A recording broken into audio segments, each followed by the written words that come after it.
po yun to. Dati ganyan kaya? Kapag nakandal, kailangan. Yan o. Kailangan, papel siguro kailangan ka. Pero nga to. Yan. Yan. Ngayon guys, sa ginagawa namin na ito, kung talagang taga-bukid ka, Tissue. Yan, pwede. dapat alam mo ito. Kasi laking Davao ako. Davawin nyo kasi ako guys. 1995 nandito na ako sa Manila. Kaya ito yung apoy namin sa probinsya nung araw.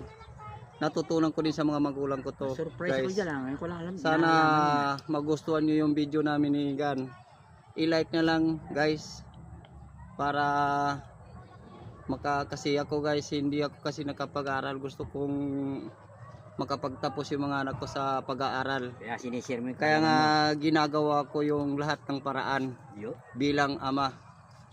Katulad ni Gan, ama rin siya. Siya yung kapartner ko eh. Mga guys, sir, ma'am, like na lang po ang may tulong Like nyo. and share. Maraming salamat po sa panunood. Thank you.